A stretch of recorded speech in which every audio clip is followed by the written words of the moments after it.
সুধী দর্শকবৃন্দ, আসসালামু আলাইকুম।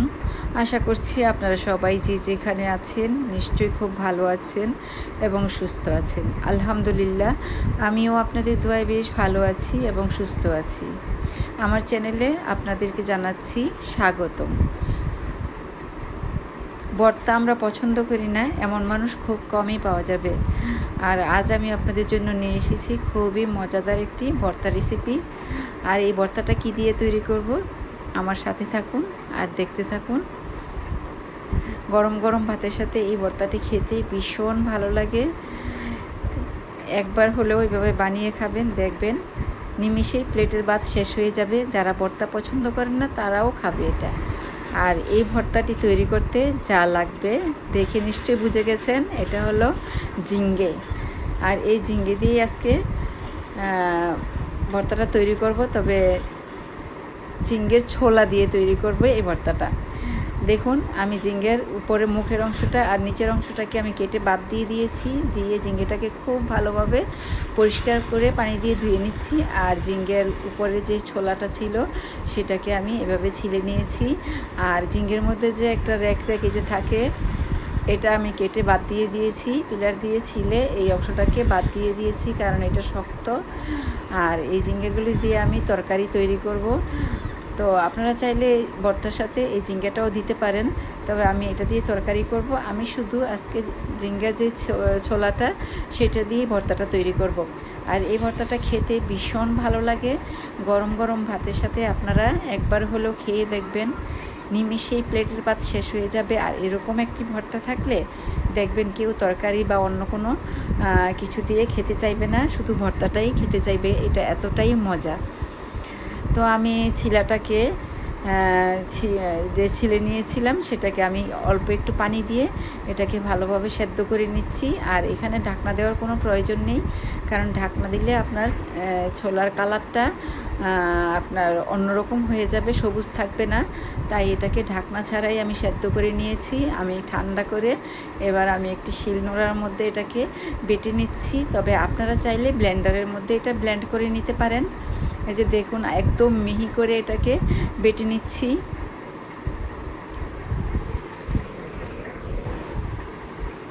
তো বাটা হয়ে গেলে একটা বাটিতে নিয়ে নিব।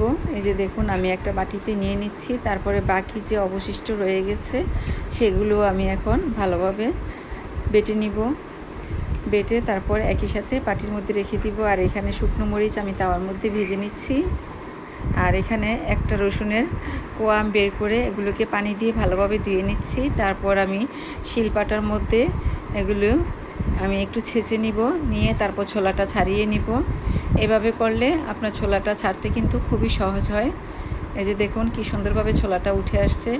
তো এভাবে আমি ছোলাটা ছাড়িয়ে তারপর রসুনটাকে আমি বেটে নিব। তো আমি সবগুলো রসুন থেকে এভাবে ছোলাটা আলাদা করে নিচ্ছি, নিয়ে তারপর আমি বেটে নিচ্ছি। আর আমি এখানে চুলার মধ্যে একটি ফ্রাইং প্যান বসিয়েছি। আর এখানে আমি দিয়ে দিলাম সরিষার তেল। আর এই ভর্তাটা কিন্তু অবশ্যই সরিষার তেল দিয়ে করবেন। এটা কিন্তু সয়াবিন তেল বা অন্য তেল দিয়ে কিন্তু ভর্তার স্বাদ নষ্ট হয়ে যাবে। সরিষার তেল দিয়ে এটা অবশ্যই করতে হবে। তো আমি এখানে দিয়ে দিলাম কুচানো পেঁয়াজ। তো পেঁয়াজটা একটু হালকা ভাজা হওয়ার পর আমি এখানে দিয়ে দিব রসুন বাটা। আমি যে রসুনটা বেটে রেখেছিলাম সেই রসুন বাটাটা এখানে দিয়ে দিব। তো আমি তেলের মধ্যে পেঁয়াজটাকে একটু নাড়াচাড়া করে ভেজে নিচ্ছি।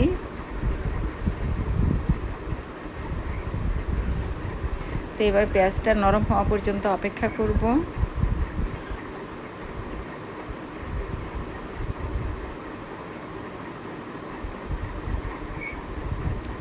এবার দিয়ে দিলাম রসুন বাটাটা। তারপর নাড়াচাড়া করে এটা ভালোভাবে পেঁয়াজের সাথে মিশিয়ে তেলের মধ্যে ভালো করে ভেজে নিব।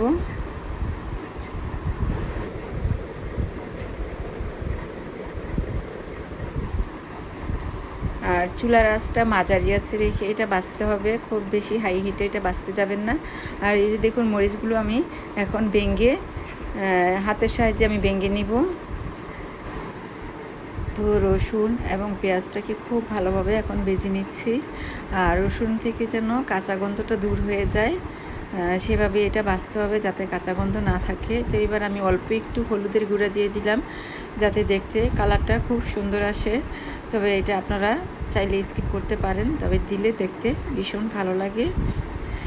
তো হলুদ দিয়ে আমি এটাও নাড়াচাড়া করে খুব ভালোভাবে পেঁয়াজ এবং রসুনের সাথে মিশিয়ে একটু ভেজে নিচ্ছি। তো এটা ভাজা হয়ে গেছে।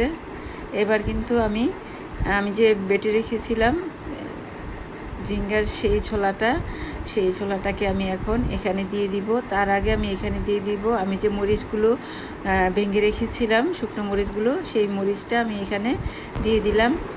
ঝালটা আপনারা আপনাদের পছন্দ মতো দিয়ে নেবেন, যে যেমন খান। তবে আমার কাছে ভর্তাটা খুব ঝাল হলে কিন্তু খেতে ভীষণ ভালো লাগে। তো দেখুন কি সুন্দর কালার এসেছে মরিচগুলো দেওয়ার পর। তো এটাও মেশানো হয়ে গিয়েছে। এবার আমি দিয়ে দিব ছোলা বাটাটা। এই যে দেখুন বাটা ছোলাটা আমি এখন দিয়ে দিচ্ছি এখানে। তো এবার নাড়াচাড়া করে আমি এটাকে মিশিয়ে নিব।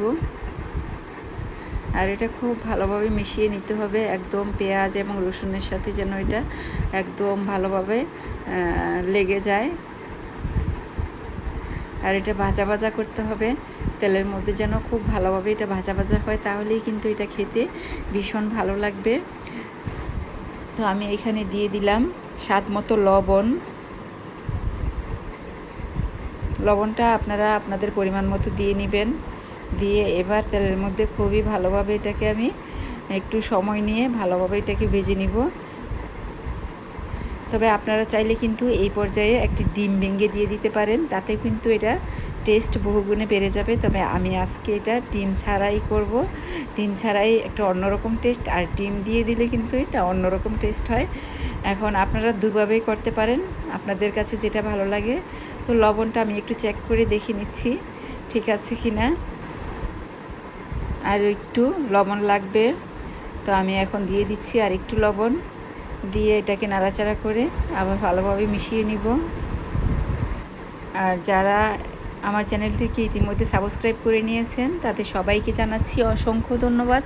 আর যারা আমার চ্যানেলে নতুন এখনও সাবস্ক্রাইব করেননি তাদেরকে অনুরোধ করব আপনারা আমার চ্যানেলে গিয়ে নিচে লাল সাবস্ক্রাইব লেখাটি ক্লিক করে দিবেন, আর পাশে থাকা ঘন্টাটি ক্লিক করে দিবেন। তাহলে আমি যখন সুন্দর সুন্দর নতুন নতুন রেসিপি আপলোড দিব তখনই আপনাদের কাছে নোটিফিকেশান পৌঁছে যাবে, আর তখন সবার আগে আপনারা আমার রেসিপিগুলো দেখতে পারবেন। আর এমনই সব মজার মজার রেসিপিতে ভরপুর আমার চ্যানেল, আপনারা চাইলে এক নজর ঘুরে আসতে পারেন। আশা করছি আপনাদের কাছে ভালো লাগবে, আর যদি ভালো লাগে তাহলে লাইক, কমেন্ট এবং শেয়ার করতে ভুলবেন না। দেখুন আমার ভর্তাটা হয়ে গিয়েছে। আমি এখন এটাকে নামিয়ে একটি প্লেটে নিয়ে নিয়েছি। দেখুন গরম গরম ভাতের সাথে কি যে মজা, এটা একদম নিমেষেই প্লেটের ভাত শেষ হয়ে যাবে। দারুণ মজা এটা। এতক্ষণ কষ্ট করে আমার সাথে থাকার জন্য, আমার রেসিপিটি দেখার জন্য আপনাদের সবাইকে জানাচ্ছি অসংখ্য ধন্যবাদ। আবার নতুন কোনো রেসিপি নিয়ে আপনাদের সামনে হাজির হয়ে যাব। আজ এ পর্যন্তই। আল্লাহ হাফেজ।